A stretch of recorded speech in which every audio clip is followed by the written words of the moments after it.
चलते हैं श्रीमद् भागवत महापुराण। बहुत सूक्ष्म प्रसंग है अध्यात्म का। करदम जी महाराज भगवान कपिल देव जी के उपदेश से संन्यास मार्ग का आश्रय लेकर अवधूत कोट से ब्रह्म में स्थित होकर के विचरण करने लगे। एक दिन देखा बहुत शांत मुद्रा में भगवान कपिल देव जी विराजमान हैं। माता देहूती समीप जाकर के भगवान कपिल देव जी से प्रार्थना की, देहूती जी बोली, भगवान आप हमारे उद्धार के लिए पुत्र रूप में आए हैं, पर मैं जानती हूं आप कौन हैं। बस यही खास बात है,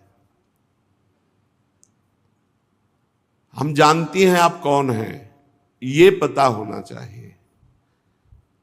गुरु प्रसाद से, संत संग से, शास्त्र स्वाध्याय से इतना तो पता होना चाहिए कि मेरे स्वामी कौन है और स्वामी का प्रताप क्या है, स्वभाव क्या है, महिमा क्या है, ऐश्वर्य क्या है।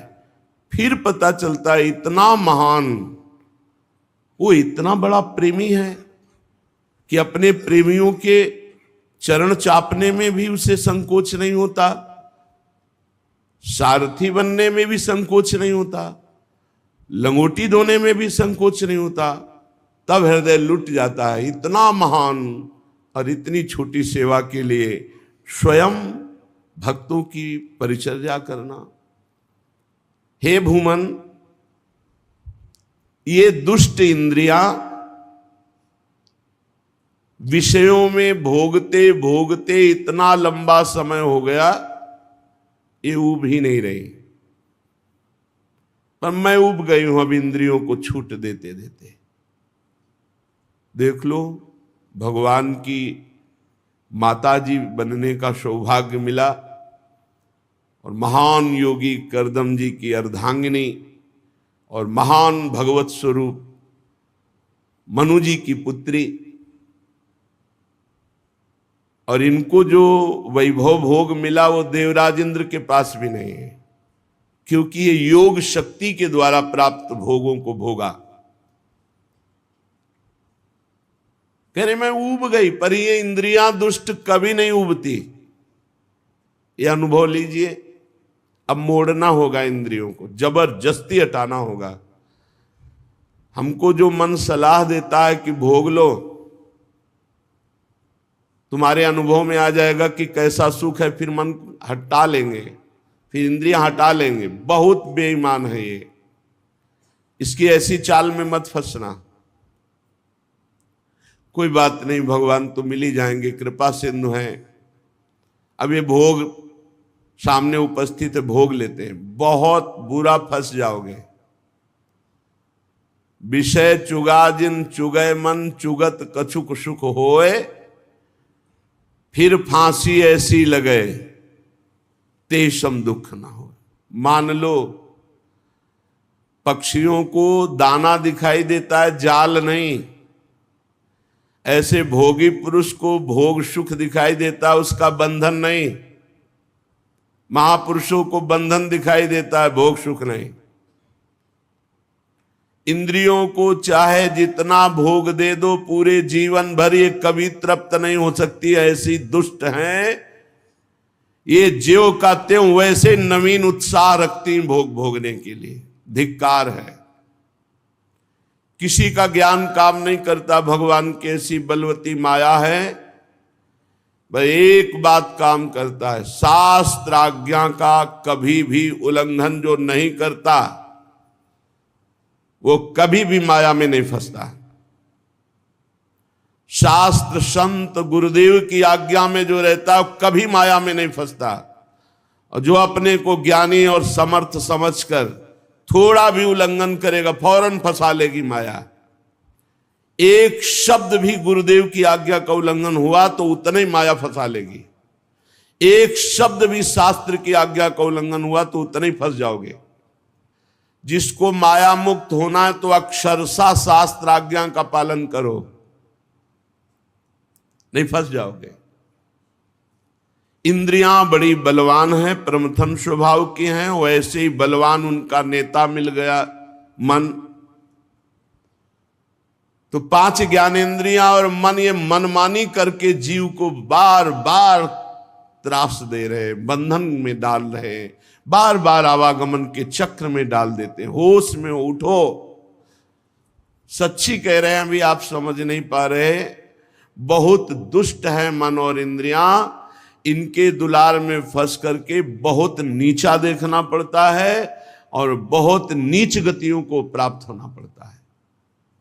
एक जेलर आए थे बड़ी जेल के, वो कह रहे थे हमारे जेल में बहुत से ऐसे कैदी जो चिल्ला चिल्ला के रोते हैं कि हमसे मन और इंद्रियों ने ऐसा पाप करा लिया, मैं कभी नहीं करूंगा अगर एक बार मुझे छोड़ दिया जाए।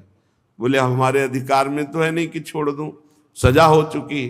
तो बोले उनको कैसे समझाऊं जो रो रो के दिन व्यतीत करते हैं। विचार कीजिए, मन और इंद्रियों ने ऐसी गलती करवा, कोई मित्र नहीं, कोई प्यार करने वाला नहीं। अगर तुम्हें लगता है कि विश्व में हमें कोई प्यार करता है तो धोखा। आखिरी में देख लेना शब्द है हमारा, हम रहे ना रहे शब्द तो अविनाशी है, पकड़ लो। कोई किसी को प्यार नहीं करता। अगर आप ये मानते हैं कि मुझे वो प्यार करता है तो अपनी वासना की पूर्ति के लिए आपको प्यार करता है, नहीं धज्जियां उड़ा देगा, तुम्हारी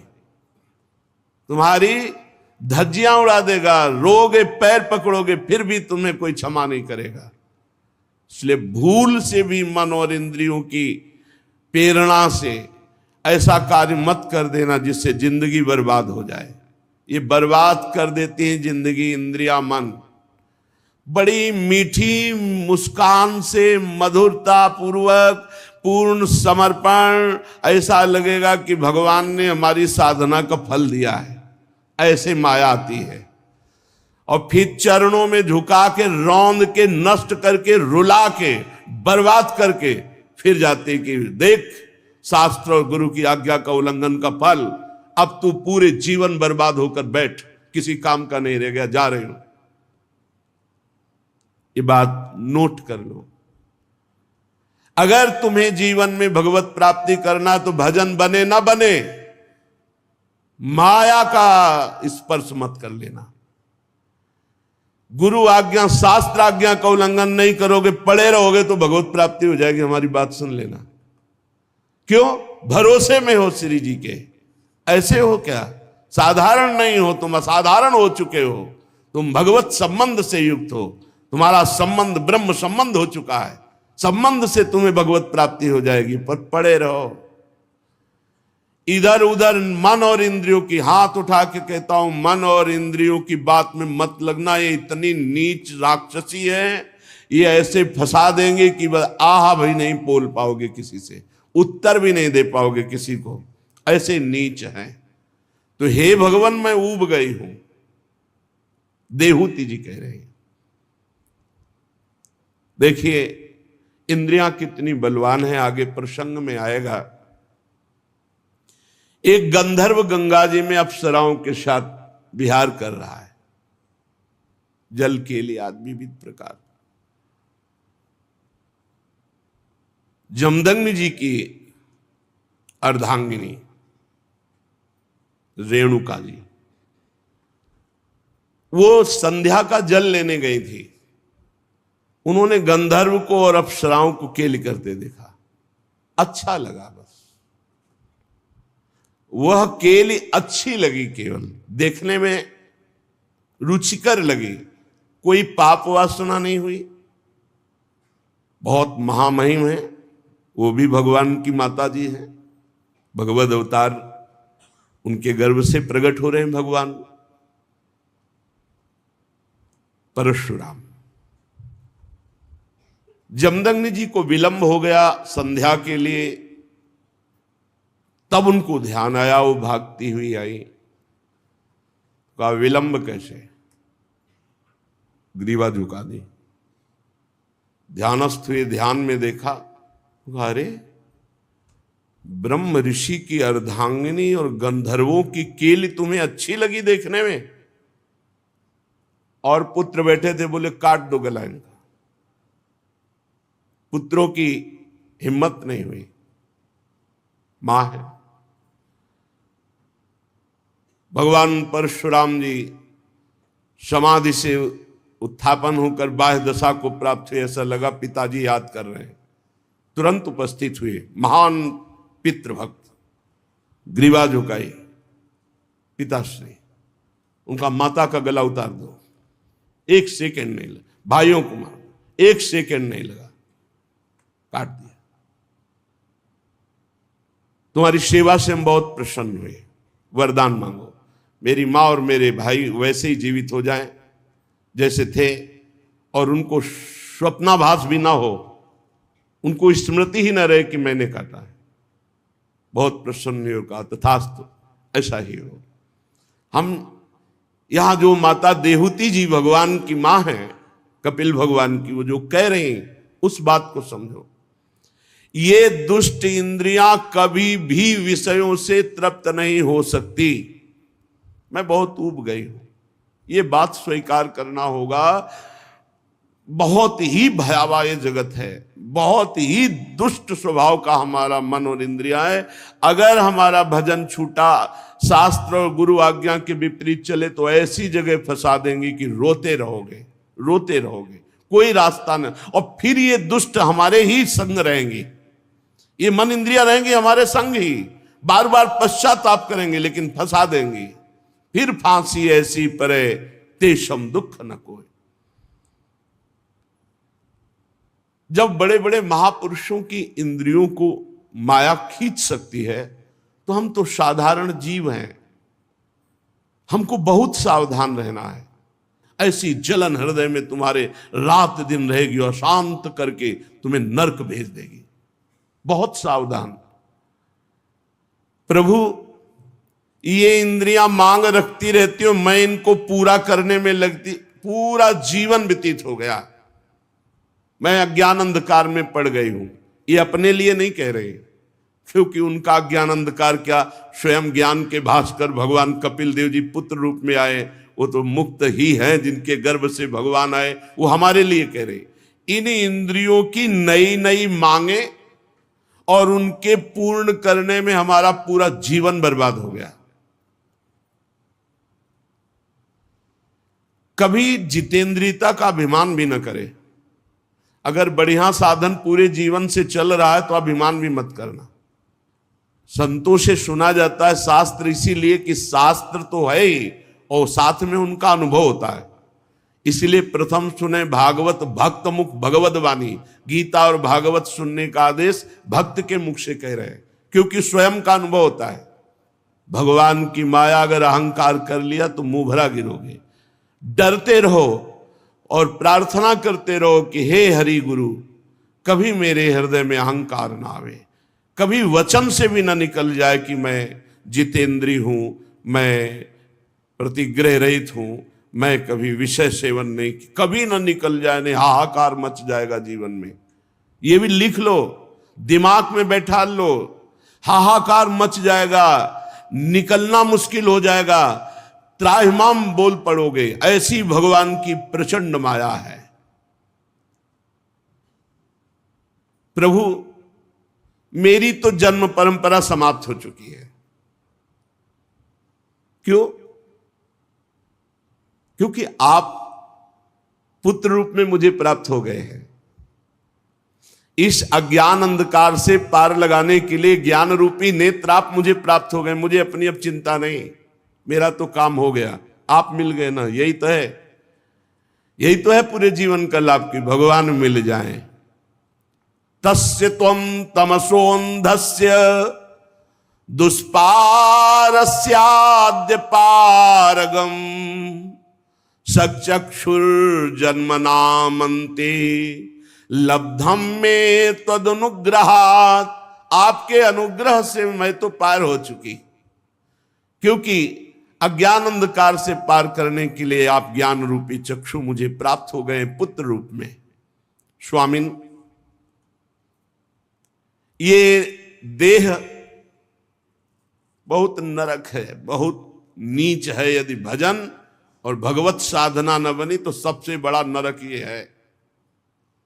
ये कष्ट, वो कष्ट, ये चाह, वो चाह, ये नरक।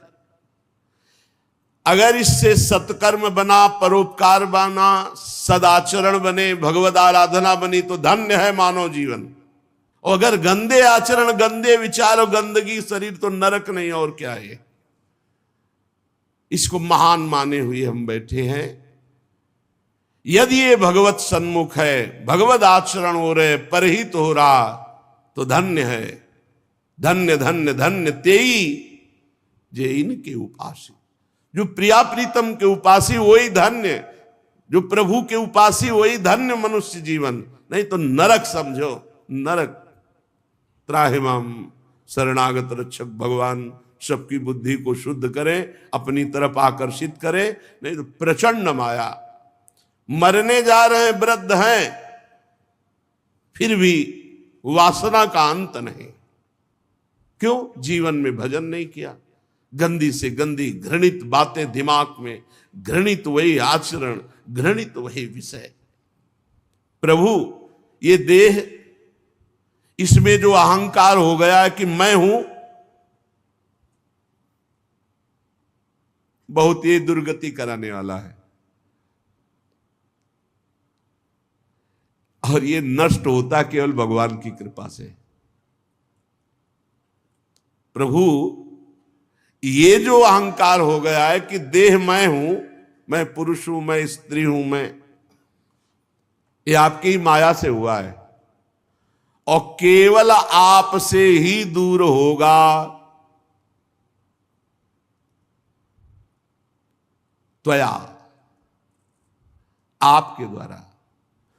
यो ग्रहो हम ममेति ते तस्मिन योजितस्त्वया। ये जो हो गया है कि मैं स्त्री हूं, मैं पुरुष हूं, इस शरीर में मैं भाव हो गया है, ये आपकी माया के द्वारा कराया हुआ है। और आपसे ही हटेगा, सिर्फ आपसे हटेगा। मामेव ये प्रपद्यन्ते माया में ताम तरन्ति ते। बहुत आराम से समझना है। हम फंसे हैं, इन्हीं के फंसाए। खुल के बोल रहे हैं। सुन लो प्रभु वृंदावनाधीश्वर, सुनाई दे रहा होगा, माइक से कह रहे हैं आप। इन्हीं के फंसाए फंसे हैं और इन्हीं के छुड़ाए छुड़ेगा। हम चाहे हाथ पैर जितना मार ले। गोस्वामी जी कह रहे मेरे बनाए ना बनेगी कोटि कल्प लो, आपके बनाए बनेगी पल पाव में। बहुत गुरु हैं, बहुत गुरु हैं। इन्हीं को पकड़ो। दूसरे के पास रिंच नहीं है। जिस बोल्ट से बंध गए हो उसकी रिंच ब्रह्मा के पास भी नहीं। रिंच है उन्हीं के पास, खुलोगे उन्हीं से। जिसने बांधा वही छोड़ेगा। किसने बांधा? बोले यो यो अवग्रहो हम ममेति ते तस्मिन योजितस्त्वया त्वमर्हसि। आपने ही अपनी माया से मुझे बांधा और आप ही अपनी भक्ति और कृपा से मुझे छोड़ोगे। माता देवहूति जी कह, बढ़िया बात है। बहुत सुलझ के अगर हम ये सुनेंगे तो बहुत आनंद आ जाएगा। बंधे हम कहां हैं? आपकी माया से। मम माया दुरत्या, आप भी कह रहे हैं। खोलेगा कौन? तो देवहूति जी कह रहे त्वया, आप ही खोलोगे। जिसने बांधा है वही मुक्त करेगा। तो हमें क्या करना है? जिसने बांधा है उसकी शरण में हो जाओ। मामेव ये प्रपद्यन्ते माया में ताम तरन्ति ते। उन्हीं की माया ने बांधा है, वही मुझे माया मुक्त करेंगे। तो भगवान की शरण में हो जाए। प्रभु ये संसार वृक्ष काटने के लिए ज्ञान रूपी कुठार आप मुझे प्राप्त हुए हैं। मैं प्रकृति और पुरुष का ज्ञान प्राप्त करने की इच्छा से आपकी शरण में हूं। आप भागवत धर्म जानने वालों में सबसे श्रेष्ठ हैं। मैं आपको प्रणाम करती हूं। श्री मैत्रेय जी विदुर जी से कह रहे हैं कि इस प्रकार जब माता देवहूति ने अपनी अभिलाषा प्रकट की जो लोकों को परम पावन करने वाले मोक्ष मार्ग में अनुराग उत्पन्न करती है। भगवान कपिल देव जी ने बड़ी प्रशंसा की, प्रश्न की और मृदु मुस्कान से युक्त होकर बोले, माता जी यह मेरा निश्चय है, चिंता शोक भय दुख विषाद जन्म मृत्यु, इससे मुक्त होने का एकमात्र उपाय अध्यात्म मार्ग है, दूसरा नहीं है। माता जी ये मेरा निश्चित मत है, आनंदित होने के लिए, परम सुखी होने के लिए, चिंता भय शोक जन्म मृत्यु मिटाने के लिए एकमात्र अध्यात्म मार्ग है, अध्यात्म मार्ग। इसी में आत्यंतिक सुख है। आत्यंतिक सुख कहते हैं जहां बिल्कुल दुख नहीं है, जहां ये लौकिक न दुख है न सुख है, अखंड आनंद। हे मां, सब अंगों से संपन्न उस योग का मैंने पहले नारद आदि ऋषियों के सामने वर्णन किया। अब आपने इच्छा प्रकट की है तो मैं आपको सुना रहा हूं। चेतः खलवश्य बंधाय मुक्तये चात्मनो मतम गुणेषु सक्तं बंधाय रतम वा पुंसि मुक्तये। माता जी, जीव के बंधन का कारण क्या है? मन। और मोक्ष का कारण क्या है? यही मन। बहुत ध्यान देने योग्य बात है। हमारे बंधन और मोक्ष का कारण क्या है? मन। तो दोनों बंधन और मोक्ष का कारण मन है, तो हम कैसे जाने कि कौन सा मन बंधन का कारण है, कौन सा मन मोक्ष का कारण है? तो जो भगवान को भूल करके विषयों का चिंतन करता है वह मन बंधन का कारण है, और जो विषयों से बैरागी होकर भगवान का चिंतन करता है वह मन मोक्ष का कारण है। खुली बात। जिसका मन भगवान का चिंतन करता है वो मुक्त है। जो भगवान से विमुख होकर संसार का चिंतन करता है वो बंधा हुआ मन है। माता जी, अहम ममाभिमानोत्थैः काम लोभादिभिर्मलैः वीतम यदा मनः शुद्ध मदुःख मसुखम समम तदा पुरुष आत्मानं केवलम प्रकृते परम निरंतरम स्वयं ज्योतिर्मानमखंडितम। माता जी, ये जो मैं और ये मेरा, यही परमात्मा को ढकने वाला है। मैं और मेरा, जब तक ये मैं मेरा अर्पित नहीं होगा प्रभु में, तब तक काम नहीं बनेगा। मैं और मैं मेरेपन में कितने बड़े दोष हैं? बोले काम क्रोध लोभ अहंकार ईर्ष्या द्वेष, बहुत दोष ही दोष। किसमें? मैं और मेरे में। मैं स्त्री में, पुरुष में, विद्वान में, धनवान में, कुलवान, और ये मेरा ये मेरा ये मेरा। जब मन प्रभु में लग जाता है, निरंतर चिंतन, तो ये मैं मेरापन भूलने लगते हैं, विस्मरण होने लगता है। और जहां मैं मेरापन छूटा कि सारे विकार नष्ट हुए और वो स्वयं मुक्तता का अनुभव करने लगता है। वो सुख दुख से छूटकर सम अवस्था को प्राप्त हो जाता है। निरंतरम स्वयं ज्योति रणिमान मखंडितम, तेजो में अपने स्वरूप का अपने आप से उसको अनुभव होता है, अपने आप से अपने, किसका? जिसका मन निरंतर भगवान के चिंतन में लगा है। ज्ञान वैराग्य युक्तेन भक्ति युक्तेन चात्मना परिपश्यत्युदासीनम प्रकृतिम च हतौजसम। हे माता जी,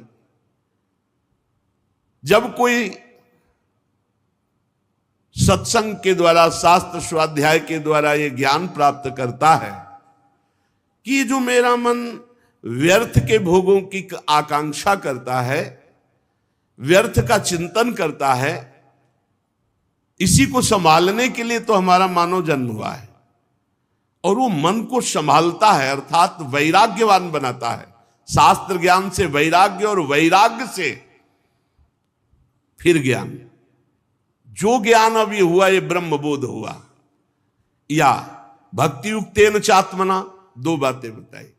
या तो शास्त्र ज्ञान प्राप्त हुआ, फिर भोगों से वैराग्य, और फिर स्वरूप बोध, तो मुक्त हो गया।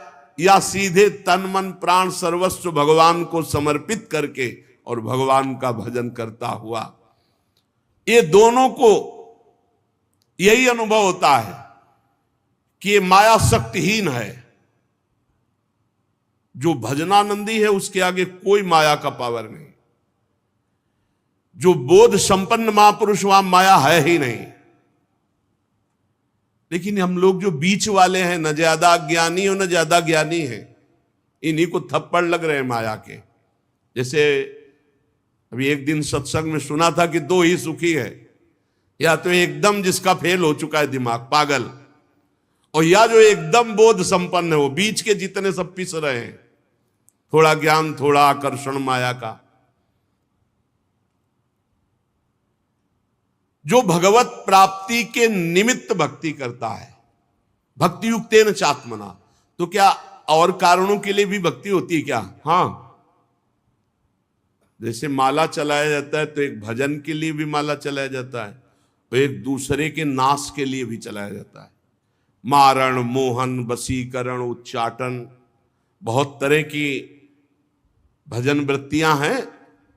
हाँ, ऐसी वृत्तियां हैं। भजन का बड़ा प्रभाव है।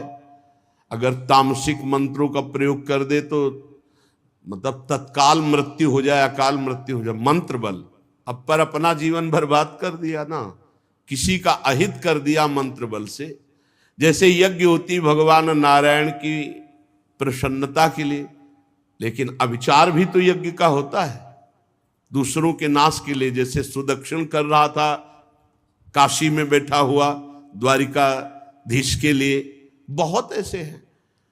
जो भक्ति केवल भगवत प्राप्ति के लिए होती है, उसी का यहां भाव वर्णन कर रहे हैं कि या तो ज्ञान और ज्ञान से वैराग्य और वैराग्य से बोध, और या फिर सर्वात्म भाव से भगवान में समर्पित होकर श्री हरि की प्राप्ति के लिए भक्ति। भजन केवल भगवत प्राप्ति के लिए, ना संकट निवृत्ति के लिए, ना अर्थ प्राप्ति के लिए, ना किसी को दुख देने के लिए।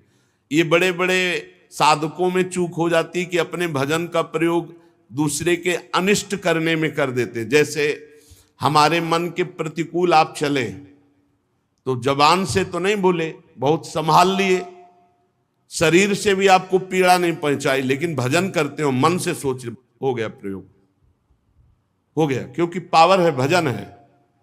वो भजन जाकर के उसे नष्ट करेगा, उसको पीड़ा पहुंचाएगा, उसको बाधा पहुंचा देगा, क्योंकि भजन बल है। क्या भजन बल का प्रयोग जो आपने किया तो उससे वो सुधर जाएगा क्या? उसको दंड भले दे दिया तुमने, लेकिन तुम्हारा पतन हो गया ना। अब आगे भजन में रुचि होगी और भजन का दुरुपयोग किया, इसलिए इस कर्म का फल तुम्हें मिलेगा। भजन का दुरुपयोग किया, इस कर्म का फल तुम्हें मिलेगा। अशांति, बंधन, बहुत संभल कर। इसलिए मन से भी किसी का मंगल न चाहे। प्रभु चाहे कृपा करे, चाहे शासन करे हमारे ऊपर या आपके ऊपर, हमारा अधिकार नहीं, हम दास हैं। हमारा अधिकार आप पर कृपा करना नहीं और दंड देना नहीं। हमारे स्वामी के, हम तो बिके हुए दास हैं। स्वामी चाहे अनुग्रह करे या चाहे निग्रह करे, दंड दे या कृपा करे, स्वामी अपने मंत्र बल से नहीं। इसीलिए आप देखो ब्रजमंडल के जितने सिद्ध महापुरुष मिलेंगे सब बड़े दैन्य मिलेंगे। नीच से नीच पुरुष अपमान कर दे मुस्कुरा के सह जाएंगे। कभी दंड देने की भावना, कभी शासन, कभी चमत्कार। देखो महात्मा को सताया, उसका नाश होगा, ऐसा नहीं होगा। हो सकता है उसका और मंगल होना शुरू हो जाए। यही तो हमारे प्रेमी जनों करत जे अनसहन निंदक तीनों पे अनुग्रह कियो। भक्ति का प्रयोग केवल श्री भगवान के लिए हो, अन्य के लिए ना हो। कई बार ऐसा होता है, कोई घबराहट से कोई संकट की परिस्थिति आती है तो लगता है भगवान जो हमने आज पाठ किया वो आपको समर्पित है। देखो अज्ञान, और अभी तक का समर्पित नहीं था क्या, और इससे वो संकट दूर हो जाए। आप नहीं समझते, ऐसा ना करो। हम आपके हैं, बस इसके ब्याज में सब संकट निवृत्ति होगी, इसी के ब्याज में आपकी व्यवस्था होगी, मूल तो भगवत प्राप्ति होगी। ये बात समझिए आप। हे प्रभु, मन वचन कर्म से परिवार सहित समाज सहित हम आपके हैं, जितना हमें सेवा मिली। अब इस समर्पण के ब्याज से या तो आपका पालन पोषण होगा, संकटों की निवृत्ति होगी और मूल होगी भगवत प्राप्ति। और अगर आप ये छोटे मोटे साधनों को लक्ष्य करके बोलेंगे कि आज चतुरासी जी का पाठ किया, वो आपको समर्पित करते हैं, अमुक कार्य हो जाए, तो कार्य की तुलना के अनुसार जब आपका जप पाठ होगा तो हो तो जाएगा, पर वो भगवत प्राप्ति वाली बात नहीं रह गई। सकामता इसलिए बहुत सावधानी पूर्वक त्याग करनी है। जब हमारे अंदर कोई काम ना आवे तो तत्काल सोचना है कि हमारी जिम्मेवारी तो भगवान की है। योगक्षेमम वहाम्यम, तो मेरा साधन कहाँ हुआ? ये जो साधन है तो प्रभु के लिए, मैं तो बिका हुआ दास हूं, मेरा तो कुछ नहीं, मेरे तो सिर्फ प्रभु है। बढ़िया उत्तम भक्ति जागृत हो जाएगी। पर हमें लगता है कि कहीं ना कहीं हमसे ऐसी चूक होती रहती है। अनुग्रह और निग्रह ये दोनों भक्त के अंदर नहीं होते। कृपा करना या दंड देना ये नहीं होता, ये स्वामी के ऊपर होता है। उस स्वामी की तरफ देखता है। चाहे हमें कृपा करो दंड दो, या जो हमारे साथ प्रतिकूल व्यवहार कर रहा है उस पर कृपा करो या दंड दो, स्वामी के ऊपर की बात। हम तो बिके हुए दास हैं। ऐसे भक्ति बढ़ती है। अगर अपने स्वयं निर्णय करने लगे, अनुग्रह और निग्रह, कृपा और दंड देने लगे, तो दासत्व भाव नहीं रहा, आपकी भक्ति में फर्क पड़ गया। और ज्ञानी तो ऐसा कर ही नहीं सकता, क्योंकि उस सबको अपनी आत्मा मानता है, तो वो कैसे किसी पर कृपा या दंड का? करुणा और मैत्री ये नहीं, कृपा और दंड देना ये ज्ञानी में नहीं, क्योंकि द्वैत है ही नहीं। और भक्त में इसलिए नहीं कि वो बिका हुआ है भगवान के, दोनों में ये बात नहीं होती। तब उसके सामने मंगलमय मार्ग प्रकाशित होता है भगवत प्राप्ति का।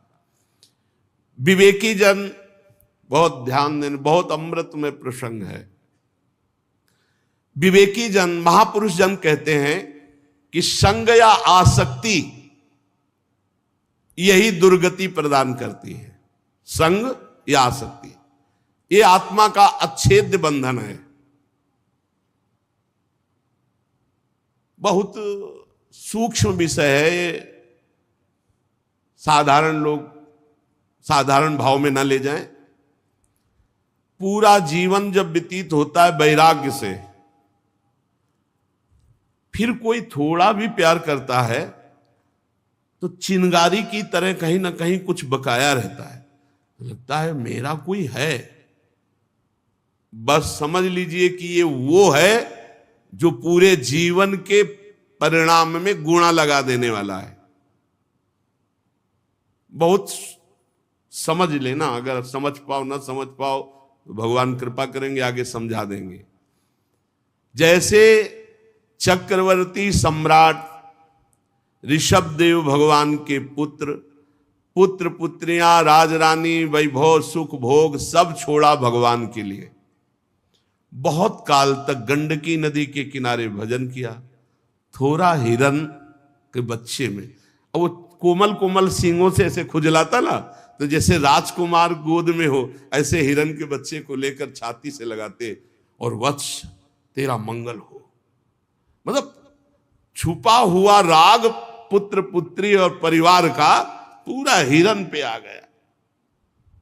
वो अगला जन्म हिरण का हो गया।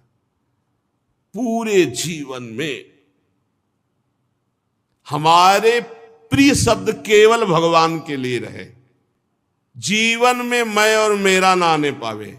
मैं ना, मेरा ना, मैं नहीं मेरा नहीं, ये दो शब्द रहे। बहुत कठिन है। मैं नहीं और मेरा नहीं, ये बस आराम से समझना है, यही हमारा बंधन है। लेकिन यही जब संग या आसक्ति संत महापुरुषों के प्रति हो जाती तो मोक्ष का खुला द्वार हो जाता है। आसक्ति संत महापुरुषों से, मेरे प्राण, मेरे जीवन धन, मेरे सर्वस्व। जैसे एक कामी पुरुष कामिनी में आसक्त, ऐसे गुरुदेव में आसक्त, ऐसे संत में आसक्त। यहां भगवान कपिल देव जी कह रहे हैं, प्रसंग मजरम पास्मात्मनः कवयो विदुः शैव साधु सुकृतो मोक्ष द्वारम अपावृतम। ये संग या आसक्ति यही बंधन का कारण है। और यही संग या आसक्ति जब संत महात्मा से हो जाती है तो मोक्ष का खुला हुआ द्वार। लेकिन हमने देखा संत से आसक्ति नहीं होती, संत से अपनी वासना पूर्ति की आसक्ति होती है। संत से आसक्ति यहां जो कही जा रही उसको ऐसा ना मान लिया जाए जैसे कि भाई संत से प्यार कर रहे हो या संत से सुख लेने की वृत्ति से प्यार कर रहे हो। वैभव, आशीर्वाद, वासना की पूर्ति, संत से प्यार मतलब उनकी आज्ञा पर चलना, मतलब उनके हुक्म पे प्राण त्याग देना, बहुत बड़ी बात है। संत महात्मा में आसक्ति हो जाना, आसक्ति हो जाना बहुत बड़ी बात है। कभी भी किसी भी शरीर विपरीत आकर्षण पर एकांत में संभाषण, मिलना जुलना, बातचीत बिल्कुल नहीं। हमारी बात मान लेना, नहीं जिंदगी में पछताओगे। संतों से उनके अनुभव सुने जाते हैं। यह आसक्ति केवल संत महापुरुषों से। अब बहुत बड़ी बात कह दी कपिल भगवान ने कि सीधा मोक्ष द्वार है, अगर संतों से आसक्ति हो गई तो मुक्त हो गए। अब वो संत कैसे हो जिनसे आसक्ति भगवत प्राप्ति करा देगी, तो आगे वर्णन कर रहे हैं। तितिक्षवः कारुणिकाः सुहृदः सर्वदेहिनां अजात शत्रवः शान्ताः साधवः साधु भूषणाः मयि अनन्येन भावेन भक्तिं कुर्वन्ति ये दृढ़ां मत्कृते त्यक्त कर्माणस् त्यक्त स्वजन बांधवाः मदाश्रयाः कथामृष्टाः शृण्वन्ति कथयन्ति च तपन्ति विविधास्तापा नैतान् मदगत चेतसः त एते साधवः साध्वी सर्वसंग विवर्जिताः संगस्ते स्वथ ते प्रार्थ्यः संग दोषहराहिते शतां प्रसंगान् मम वीर्य संविदो भवन्ति हृत्कर्ण रसायनाः कथाः तज्जोषणादास्वपवर्गवर्त्मनि श्रद्धा रतिर्भक्ति रनुक्रमिष्यति। पहला लक्षण जो सहनशील हैं साधवा, कैसे बोले तितिक्षवा, जो बहुत सहनशील हैं। संत की पहचान जिनकी आसक्ति मात्र से भगवत प्राप्ति हो जाएगी, जो सहनशील हैं। कई संतों को देखा, उस दिन तो बार बार प्रणाम मन कर रहा था। संत थे तो अरुण भगवा वस्त्र धारण के सब्जी मंडी में सब्जी मांग रहे थे। तो एक आदमी रजोगुणी वेश, पैंट शर्ट से थप्पड़ मारा सामने से उनके गाल में। वो 60-65 वर्ष के दो महात्मा एक साथ, झोली टांगी हुई थी, सब्जी मौन ऐसे झोली ऐसे फैला दी, कोई एक परवल डाल दिया, कोई एक आलू डाल दी, कोई ऐसे हाथ जोड़ दिए। अलग अलग भाव के लोग थे। वो उतरा गाड़ी से, कुछ नहीं बोले तो उसको और जिद चढ़ गई, लात मारा उसने सामने से पीछे से दोनों महात्माओं के, लेकिन उन्होंने मुड़कर नहीं देखा। हम बार बार उनकी इस वृत्ति को देख के हृदय शीतल होता, प्रणाम करते रहे कि आप जैसे महात्माओं से ये जगत पावन होता है। ये गुप्त रूप से विचरण करने वाले अवधूत शिरोमणियों, आपके चरणों से तीर्थी कुर्वन्ति तीर्थानि। आप जैसे महात्मा जब तीर्थों का स्पर्श करते हैं तो उनमें तीर्थत्व आ जाता है। सबसे पहली पहचान साधु की तितिक्षवा, सहनशील। बहुत कठिन है सहनशीलता। उपदेश कर लेना, सुन लेना सरल है, लेकिन जब कोई अपमान करता है उस समय सहना। अपमान तो इतना भी, भरी बाजार में थप्पड़ मार रहे हो, महात्मा हेर भी नहीं रहे। क्या स्थिति है। मतलब एक बार तो बनता है ना कि एक दो लात थप्पड़ के बाद देखना कि ये भाई क्या है, क्या है, देव या ना देव, मतलब आप मार क्यों रहे हो। इतना तो प्रार्थना। वो बोले भी नहीं, देखे भी नहीं, और क्रिया भी नहीं बंद की। अगली दुकान में फिर जाके वैसे झोली फैला दी। प्रणाम है ऐसे महापुरुषों को जो तितिक्षवा, बड़े सहन। प्रकृति सर्दी गर्मी बरसाते और मनुष्य के द्वारा दी हुई प्रतिकूलता। दूसरा कारुणिकाहा, बड़े दयालु स्वभाव के। इसी का दुरुपयोग होता है। कभी कभी संतों की दया का दुरुपयोग लोग करते हैं। इसीलिए उड़िया बाबा ने कहा है, दया बिना साधु कसाई, और दया करी तो आफत आई। पक्का, एक बार करें सैकड़ों बार का अनुभव है। अब दया न करे तो साधु कैसा। श्री चैतन्य महाप्रभु ने श्री सनातन जी को जो उपदेश किया, उसमें कहा, जीवे दया नामे रुचि वैष्णव सेवा। इसके अलावा और कोई उच्च कोटि का साधन नहीं। वैष्णव सेवा हो और जीवों पर दया हो और खूब नाम जप हो रहा, इससे बड़ा कोई साधन है ही नहीं। पक्का पक्का। दया बिना साधु कसाई, दया नहीं तो साधु को कसाई क्या। और दया करी तो आफत आई। बहुत बचा के दया का खेल खेलना है। दया के खेल में ही जन्म के जन्म व्यतीत हो गए। जन्म के जन्म यही दया, और दया नहीं तो साधु कैसा। कारुणिकाहा, दया तो करनी है पर दया संभाल के करनी है। जैसे पानी में डूबे हुए आदमी को निकालने के लिए भावावेश में कूद मत जाना, नहीं तो कई मर गए।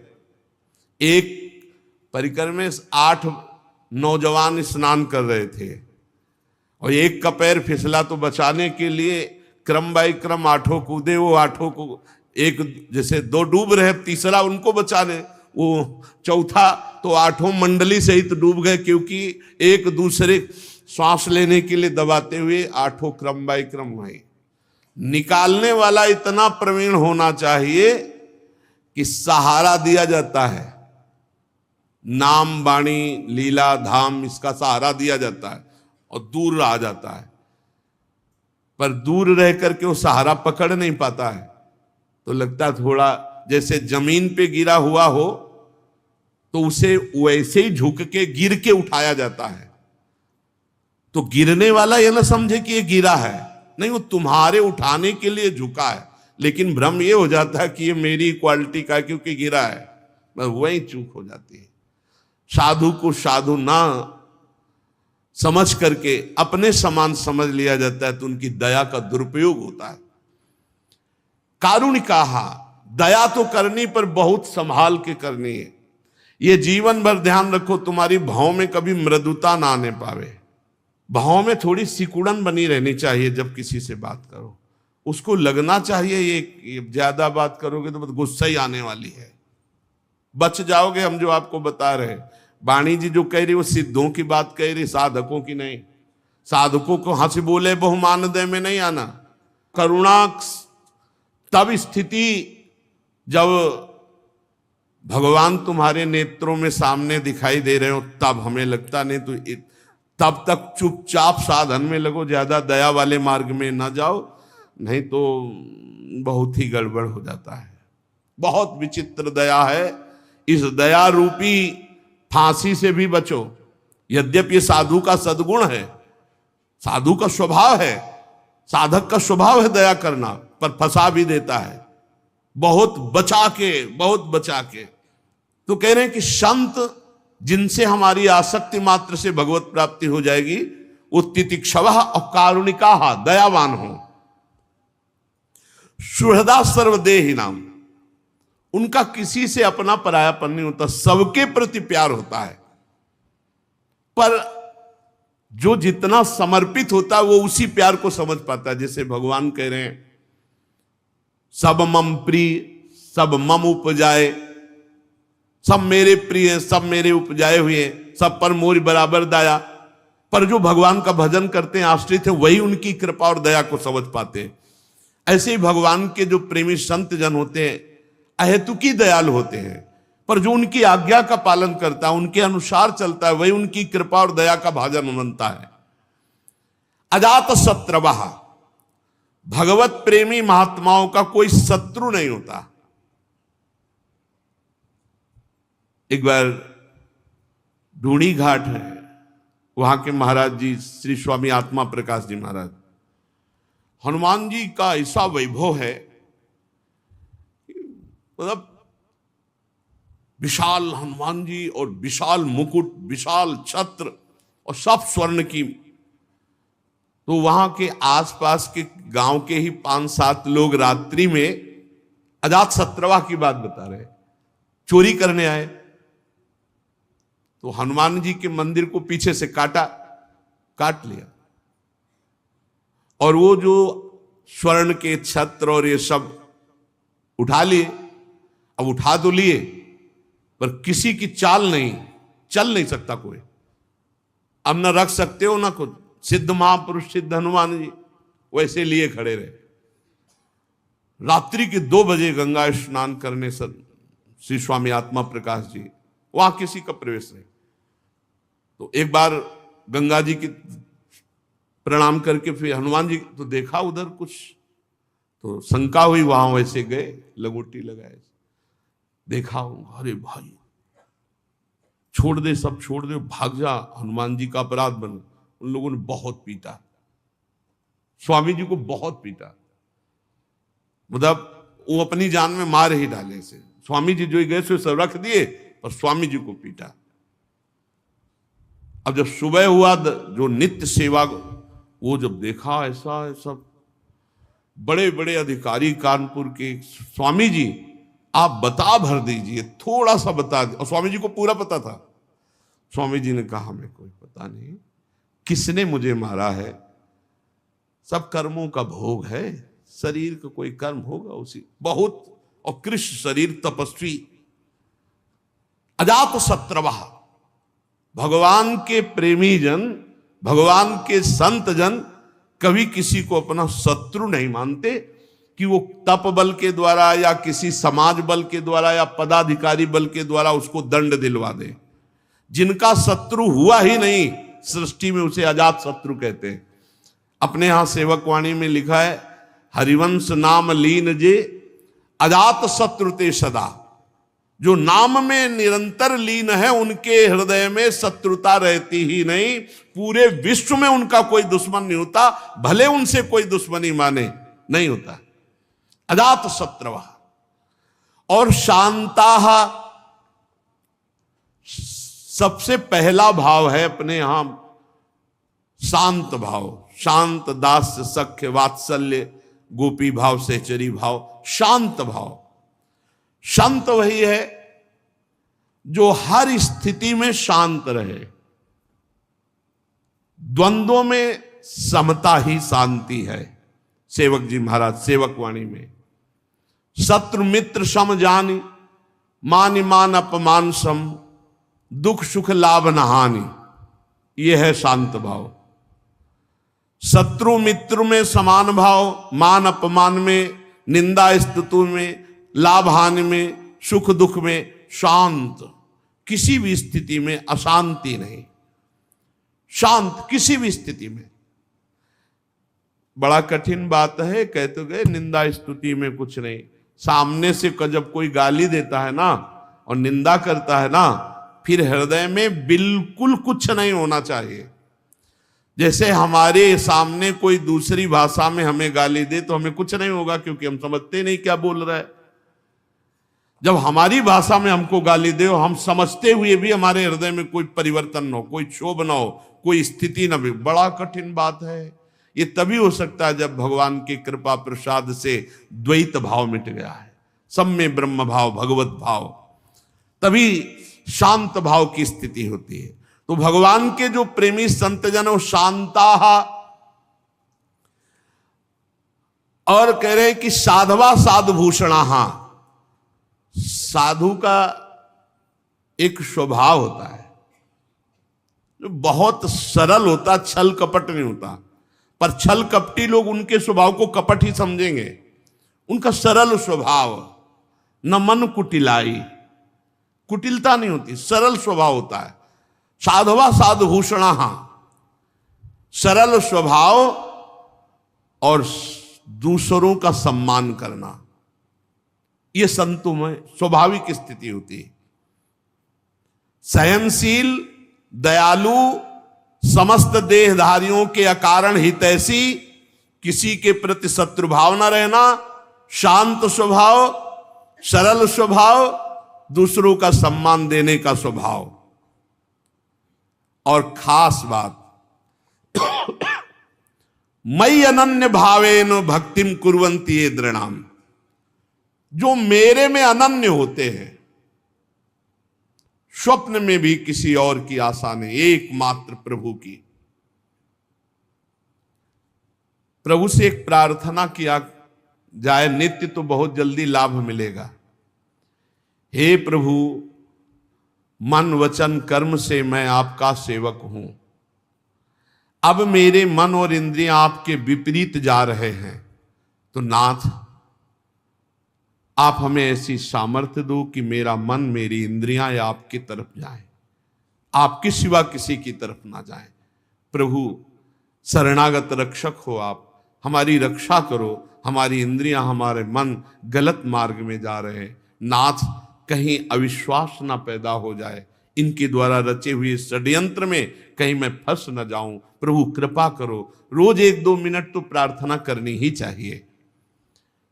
संत जन जिनके शरणागति मात्र से, संग मात्र से भगवत प्राप्ति, बोले मयि अनन्य भावेन भक्तिम कुर्वन्ति ये दृणाम, मेरे में अनन्य भाव, अन्य कोई मंत्र, अन्य कोई तपस्या, कोई बल, कोई योग, कुछ नहीं। बड़े प्रलोभन आते हैं जीवन में, ये मंत्र सीख लो ऐसा हो जाएगा, ये मंत्र सीख लो ऐसा हो जाएगा, बड़े प्रलोभन। एक अयोध्या से संत भगवान आए हुए थे, बड़े चमत्कारी। अरे महाराज, केवड़ा की तो पूरी समाज को केवड़ा की सुगंध, क्या क्या मतलब चमत्कार उनके। वो कह रहे थे एक छोटा सा मंत्र हम आपको बता दें, उससे जो चाहो जैसे चाहो ऐसे। नहीं, हमें जो गुरु जी ने दिया है बस उसके सिवा नहीं। ये सीधी बात, राधा राधा राधा राधा राधा प्यारी जो मैं आपकी शरण में, इससे बड़ा कोई मार्ग नहीं है। इधर उधर मत फंस जाना कि थोड़ा सा ये जप लेते हैं तो इससे ये लाभ मिलेगा, थोड़ा सा ये जप लेते हैं, ये प्रारंभिक साधक की होती है। लेकिन जहां पहुंचने की बात है वह मई अनन्येन भावेन रसना कटो जो अन रटो निरखियन फुटो नयन श्रवण फुटो जो अन सुनो श्री राधा जस राधा राधा कहे और श्री जी का उच्छिष्ट पावे और नाम धाम का आश्रय लेकर पड़ा रहे, भगवत प्राप्ति हो जाएगी। कैसे भगवत प्रेमी संत जन हैं? बोले मई अनन्येन भावेन भक्तिम कुर्वन्ति ये दृढ़ाम, वो सुदृढ़ अनन्य भाव से मेरे में प्रेम करते हैं। बड़ा चमत्कार है। एक बार श्री ज्ञानदेव जी और श्री नामदेव जी ब्रज भ्रमण के लिए आए हुए थे, तो प्यास लगी, तो ज्ञानदेव जी तो महान योगी सूक्ष्म रूप धारण किया और कुएं में जाके पानी पी के आ गए। नामदेव जी से कहा कि आप भी, तो उनका अब हमको तो ये सब योग आता नहीं है, विठ्ठल विठ्ठल विठ्ठल। जैसे ही विठ्ठल विठ्ठल कहना शुरू किया, कुआं का पानी उठा और सामने से प्रवाहित हो गया। ऐसे कर तुम अकर तुम अन्यथा कर तुम, भगवान के नाम में अपार सामर्थ्य है। बस अगर अनन्य भाव से प्रेम में डूबना है तो अन्य कोई मंत्र तंत्र अंत्र, कोई अन्य आश्रय, अन्य बल बिल्कुल नहीं, बिल्कुल नहीं। भरोसो एक, आस एक, विश्वास एक, बहुत बढ़िया, बहुत शांति, बहुत जल्दी आनंद प्राप्त हो जाएगा। और मत कृते त्यक्त कर्माणस त्यक्त स्वजन बांधवाहा, बहुत सुंदर बात। मेरे लिए सारे कर्म त्याग, कर्म त्याग का मतलब होता है कर्म समर्पण। कोई एक क्षण भी बिना कर्म किए नहीं रह सकता, तो कर्म त्याग का मतलब कर्म ना करना नहीं है, कर्म को करके भगवान को समर्पित करना, भगवान के लिए कर्म करना। ये तो सर्वाणि कर्माणि मयि सन्न्यस्य मत्पराः, मेरे लिए सर्व कर्म। तो कह रहे मत कृते त्यक्त कर्माणस, मेरे लिए सारे कर्म का त्याग, अर्थात मेरे को समर्पण। और त्यक्त स्वजन बांधवाहा, अपने पारिवारिक जनों से बिल्कुल राग रहित होना। सबकी ममता ताग बटोरी, मम पद मनहि बांध बर डोरी। जो अपने सगे संबंधी, रिश्ते नाते, परिवार मेरे लिए त्याग कर देते हैं, पक्की बात। ये संत संग से पता नहीं चलता, धीरे धीरे ऊंचाई बढ़ जाती है। त्यक्त स्वजन बांधवा, सगे संबंधी, रिश्ते नाते जब भगवान के लिए हम समर्पित कर दिए, भगवान कह रहे हैं मत कृते, मेरे लिए त्यक्त स्वजन बांधवा, प्रभु के लिए सब कुछ समर्पित है। बहुत कठिन है, बहुत कठिन। रसिक अनन्य माल में जो भक्तों के चरित्र है बहुत कठिन है। त्यक्त स्वजन बांधवा, मेरा अस्तित्व ही नहीं है। बहुत जोर का भक्तों में जो समर्पण पाया जाता है, बहुत जोर का पाया जाता है। त्यक्त स्वजन बांधवा बहुत कठिन है, बहुत कठिन है। ये अंदर की बात है। इसीलिए भगवान ने गोपी जनों से कहा, जो सगे संबंधियों की बेड़ियों को बड़े बड़े योगी यति नहीं तोड़ पाते, मेरे लिए तुमने उनका त्याग किया, मैं तुम्हारा ऋणी हूं। श्री भगवान गोपी जनों से कहते हैं, आई ब्रजनारी सुनत बंसीरो गृहपति बंधु बिसारे, दर्शन मदन गोपाल मनोहर मनसिज ताप निवारे। और मदाश्रयाहा, वो केवल मेरे आश्रित रहते हैं, किसी और का आश्रय नहीं। प्रायः जब कोई पदाधिकारी या बड़े जन आते हैं ना, तो एक कार्ड निकालते हैं और ऐसे देते हैं। ये लोग पूछते क्या है, बोले कभी जरूरत या कभी कुछ भी आपके हम काम आवे तो होता डाल लो अपनी जेब में, डाल, निकलो बाहर निकलो, चलो। मदाश्रयाहा। एक बार सदगुरुदेव भगवान से किलजी लिया रहे थे, छोटी कुटिया मोहनलाडली कुंज में जब रहते थे, तो कहा नंबर लिख के दिया। तो कहा महाराज जी, महाराज जी का ये क्या भैया? बोले नंबर है। बोले क्या करेंगे? बोले कभी जरूरत हो तो फोन लगा देना। बोले हाँ, अभी तक जरूरतें आपसे ही पूरी होती। ले हमसे कहा इसको कभी घुसने मत देना कहा इसको कभी घुसने मत देना यार। मदाश्रया, भगवदाश्रित, अन्य आश्रय नहीं, ये उन संतों के जिनके संग मात्र से भगवत प्राप्ति हो जाएगी।